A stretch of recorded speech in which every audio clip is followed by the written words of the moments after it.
कल्पना कीजिए, आप एक ऐसे सफर पर निकल रहे हैं जहां कोई तय रास्ता नहीं, कोई पक्का गाइड नहीं, बस आपका सपना, आपका जुनून और एक अटूट विश्वास कि आप कुछ बड़ा कर सकते हैं। स्टार्टअप की दुनिया में ये सफर आसान नहीं, लेकिन अगर आपके पास सही दिशा हो, तो हर तूफान पार किया जा सकता है। आज हम आपको लेकर आए हैं मयंक बिदावतका की किताब 500 टिप्स फॉर स्टार्टअप फोक्स का पूरा सार। 500 ऐसी बातें जो एक एक कदम पर आपको बचाएंगी, आगे बढ़ाएंगी और जीत दिलाएंगी। तैयार हो जाइए, क्योंकि ये सिर्फ एक सारांश नहीं, बल्कि आपके सपनों की चाबी है। स्टार्टअप की दुनिया में कदम रखना वैसा ही है जैसे आप आधी रात को खुले समंदर में एक छोटी नाव लेकर निकल पड़े हों। चारों तरफ सिर्फ पानी, ऊपर तारे और दूर कहीं कहीं बिजली चमक रही हो। आपके पास एक नक्शा है, लेकिन उस पर रास्ता पूरा नहीं बना। ये अनजान सफर है। कभी लहरें आपको ऊपर उठाएंगी, कभी नीचे गिरा देंगी। 500 टिप्स फॉर स्टार्टअप फोक्स आपको इस सफर में एक ऐसा कॉम्पास देता है जो दिशा भी दिखाता है और हौसला भी देता है। लेखक शुरुआत में आपको एक जरूरी सच्चाई से सामना कराते हैं।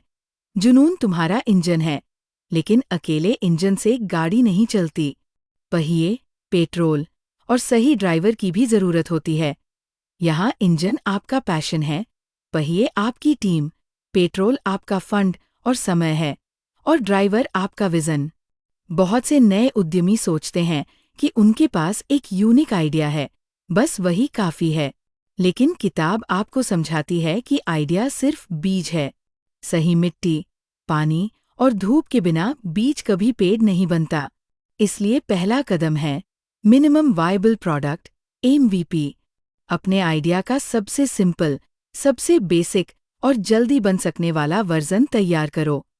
ये वो पहला टेस्ट है जिससे पता चलेगा कि आपका आइडिया हवा में बना महल है या सच में जमीन पर खड़ा हो सकता है। लेखक बताते हैं कि बिना MVP के सीधे फुल प्रोडक्ट लॉन्च करना ऐसा है जैसे पहले से ही शादी का कार्ड बांट दो, लेकिन दूल्हा दुल्हन मिले ही न हों। इसके बाद आता है ग्राहक को समझने का असली खेल। किताब में बार बार ये बात दोहराई गई है, तुम्हारा स्टार्टअप तुम्हारे लिए नहीं है, वह उन लोगों के लिए है जो इसे इस्तेमाल करेंगे। लेखक कई उदाहरण देते हैं, जैसे एक फूड डिलीवरी स्टार्टअप जिसने अपने पहले 50 ग्राहकों से हर ऑर्डर के बाद कॉल करके पूछा, आपको किस चीज़ में सुधार चाहिए? नतीजा ये हुआ कि 6 महीने में उन्होंने मेन्यू, पैकेजिंग और डिलीवरी टाइम सब बदल दिया, और वही बदलाव उनकी सफलता का कारण बने। टीम बनाने का अध्याय किताब का दिल है। लेखक इसे जहाज का क्रू कहते हैं। अगर एक भी क्रू मेंबर कमजोर है, तो तूफान में जहाज डूब जाएगा। सही कोफाउंडर चुनना सिर्फ स्किल पर नहीं, बल्कि एटीट्यूड और भरोसे पर होना चाहिए। वह इंसान जो मुश्किल समय में आपके साथ खड़ा रहे, न कि पहला तूफान आते ही किनारे कूद जाए।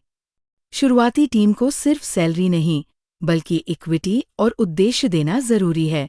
एक उदाहरण में लेखक बताते हैं कि कैसे एक छोटे टेक स्टार्टअप के 3 को-फाउंडर्स ने शुरुआती सालों में खुद को सैलरी नहीं दी, बल्कि सारे पैसे कंपनी में लगाए।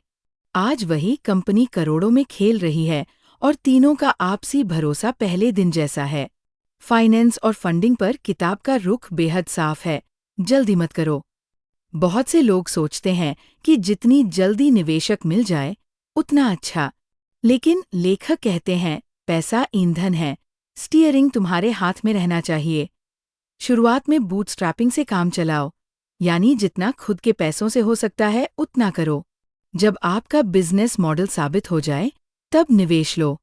और अगर निवेश लो, तो ध्यान रहे कि शर्तें आपके विजन के खिलाफ न हों। मार्केटिंग किताब का सबसे प्रेरक हिस्सा है। यहाँ लेखक कहते हैं, लोग प्रोडक्ट नहीं खरीदते, वे कहानियाँ खरीदते हैं। ये सच है।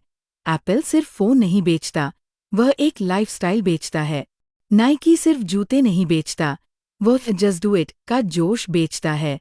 आपके स्टार्टअप को भी एक असली, मानवीय और भावनात्मक कहानी चाहिए। एक ऐसी कहानी जिससे ग्राहक खुद को जोड़ सके। लेखक गलतियों से सीखने की ताकत को बहुत महत्व देते हैं। वे कहते हैं कि असफलता स्टार्टअप की यात्रा का हिस्सा है। फर्क सिर्फ इतना है कि कुछ लोग असफलता को आखिरी पन्ना बना देते हैं और कुछ उसे अगली शुरुआत का पहला पन्ना। किताब में कई कहानियां हैं, जैसे एक हेल्थ टेक कंपनी जिसने लॉन्च के बाद महसूस किया कि उसका ऐप बुजुर्गों के लिए बहुत जटिल है। उन्होंने पूरी यूआई बदल दी और 3 महीने में उनके यूजर्स दोगुने हो गए। यही है पिवटिंग, जब आप अपनी जड़ें कायम रखते हुए शाखाओं की दिशा बदलते हैं। स्केलिंग की चुनौती पर लेखक कहते हैं, स्केल करना मतलब सिर्फ ज्यादा ग्राहक नहीं, बल्कि हर ग्राहक को वही गुणवत्ता देना जो पहले को दी थी। बिना सिस्टम और तैयारी के स्केल करना ऐसा है जैसे आधा बना पुल बढ़ाना शुरू कर दो, बीच में गिरने का खतरा हमेशा रहेगा। मेंटरशिप का अध्याय पढ़ते समय लगता है जैसे लेखक सीधे आपको देख रहे हों। वे कहते हैं कि अच्छा मेंटोर आपको सीधे जवाब नहीं देता, बल्कि ऐसे सवाल पूछता है जो आपके सोचने का तरीका बदल दे। ये वैसा है जैसे कोई आपको मछली देने के बजाय मछली पकड़ना सिखा दे। किताब के अंत में लेखक का संदेश गहरा और दिल को छूने वाला है। स्टार्टअप सिर्फ पैसे कमाने का तरीका नहीं, बल्कि दुनिया में एक निशान छोड़ने का जरिया है। अगर आपका मकसद सिर्फ पैसा है, तो पहली बड़ी बाधा आपको रोक सकती है। लेकिन अगर मकसद समस्या हल करना, लोगों की जिंदगी आसान बनाना और कुछ स्थायी बनाना है, तो पैसा खुद ब खुद आएगा। ये किताब 500 टिप्स के रूप में एक खजाना है। आप इसे बार बार खोल सकते हैं, कभी रणनीति के लिए, कभी प्रेरणा के लिए और कभी सिर्फ ये याद दिलाने के लिए कि आपने ये सफ़र क्यों शुरू किया था। स्टार्टअप सिर्फ पैसे कमाने का जरिया नहीं है, ये एक पहचान बनाने की यात्रा है। ये वो रास्ता है जहां हर ठोकर आपको मजबूत बनाती है, हर असफलता आपको नए सबक देती है और हर छोटी जीत आपको मंजिल के करीब ले जाती है।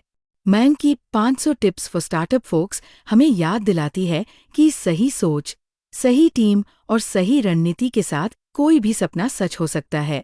तो अब वक्त है अपनी कहानी शुरू करने का, क्योंकि दुनिया इंतजार कर रही है आपके आइडिया, आपके जोश और आपकी मेहनत से बनने वाले बदलाव का। आगे बढ़िए, क्योंकि जीत उन्हीं की होती है जो हार मानना नहीं जानते। अगर आपको ये वीडियो पसंद आई तो सब्सक्राइब जरूर करें। मिलते हैं अगली वीडियो में एक और किताब के साथ।